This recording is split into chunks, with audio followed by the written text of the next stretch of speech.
రావు మరి ఇంతేనా పక్కన రైల్వే డిపార్ట్మెంట్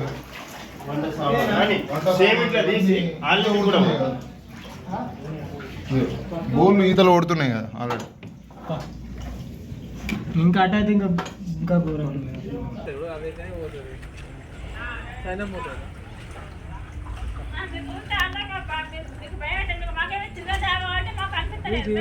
కరెక్టే కానీ వాళ్ళు ఏమైనా పాములు మన్ను పెరుగుతానే మీరు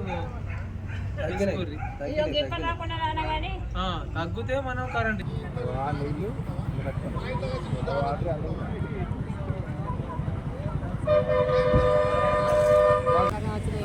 చూడ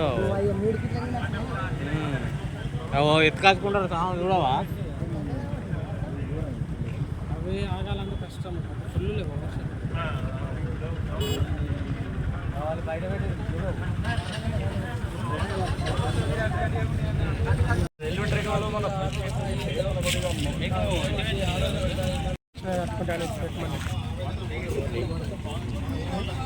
కట్ట ఉన్నది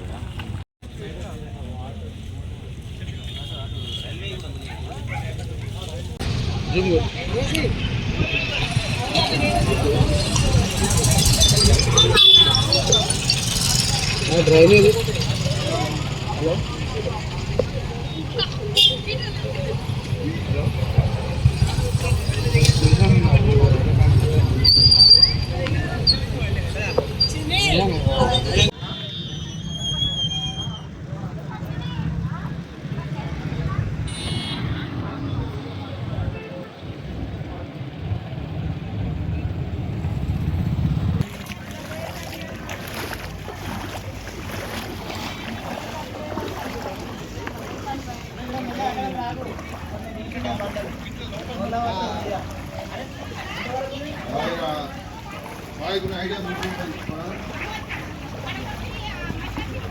హలో మొత్తం వీడియో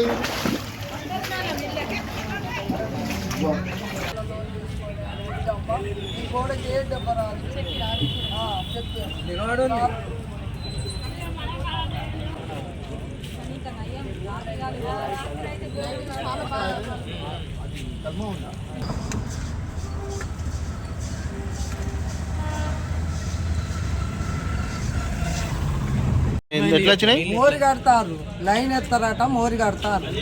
కట్టుకుంటే మరి మేము మొన్ననే కట్టుకున్నాం సార్ కూడా. ఈ నీళ్ళకు బాధ అలా రైల్వే కాలువ ఉన్నది, అది సాగు చేసన్నా నీళ్ళు ఇడ్చుకోవాలి కదా. మీకు చెప్పలే? మాకు చెప్పలే. అంటే ఏముంటే నీళ్ళు ఏముంటే కట్టు ఉండేదా?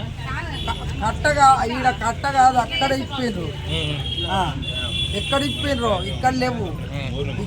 అయితే వీడికి ఆన నీళ్ళు వెళ్ళిపోతాయి. ఇప్పుడు ఏమైంది మీకు? మోరి అయింది, మోరి కట్టారు అవతల్లి. ఇప్పుడు మీకు ఏమైంది? ఇది ఏంది నీళ్ళని నిండినాయి కదా సారు, 3 పోరిసాలు నిండినాయి సారు. నేను పిల్లలు పట్టుకొని ఎటు పోవాలి? ఆనకాలం దినం ఆనలు కొట్టా ఎక్కడికి పోతా? నేను కట్టెక్కి సుఖకాలైన పడ్డా. నీకేం రాదమ్మా, నీ గోడ పోదంటారు. గోడ పోలేదేం పోలేదు కానీ మొత్తం నిండాని అయితే నింపారు. రైల్వే కాంట్రాక్టర్ అసమర్థత వల్ల దాదాపు 10, 11, 12 వార్లో ఉన్నటువంటి ప్రజలు చాలా నష్టం జరిగింది. ఏంటంటే వాళ్ళ థర్డ్ లైన్ వర్క్ నడుస్తున్నందుకు 20 రోజుల నుంచి ఏదైతే వాటర్ స్టాగ్నేట్ అయినాయో వాళ్ళు సడన్గా కట్టెదింపే వరకు వీళ్ళకి కనీసం ఇన్ఫర్మేషన్ ఇవ్వలేదు. వాళ్ళకి మున్సిపాలిటీ వాళ్ళకి ఇన్ఫర్మేషన్ ఇచ్చామంటున్నారు, ఈ పబ్లిక్ ఇన్ఫర్మేషన్ ఇచ్చామంటున్నారు. కనీసం మాకు ఎవరికి ఇన్ఫర్మేషన్ ఇవ్వాలి. వితౌట్ ఇన్ఫర్మేషన్ వాళ్ళు సడన్గా కట్టెదింపేసరికి వీళ్ళ ఇళ్ళలో మొత్తం వాటర్ వచ్చినాయి. పాప చిన్న పిల్లలు వీళ్ళు పడుకొని ఉన్నారు, ఒకరు పడుకొని ఉన్నారు. వీళ్ళ ఫాదర్ అయితే పాపం పెరాలసిస్ పేషెంట్. వాళ్ళు పడుకొని ఉన్నప్పుడు సడన్గా వాటర్ వస్తే వాళ్ళ ప్రాణాలకు ఏమన్నా అయితే ఎవరంటే దీనికి సమానం ఎవరు చెప్తారు? పూర్తి బాధ్యత నేను చెప్తున్నా, ఖచ్చితంగా పూర్తి బాధ్యత రైల్వే కాంట్రాక్టర్ది. మేము ఖచ్చితంగా ఎమ్మెల్యే గారితో, గౌరవ ఎమ్మెల్యే గారితో మాట్లాడి ఇక్కడ ఉన్నటువంటి పబ్లిక్కి వీళ్ళకి ఎటువంటి నష్టపరిహారం చెల్లించాలో ఖచ్చితంగా ఎమ్మెల్యే గారి పూర్తి సహకారంతో వీళ్ళకి నష్టపరిహారం చెల్లే విధంగా మేము మాట్లాడతామని మాటిస్తున్నాం.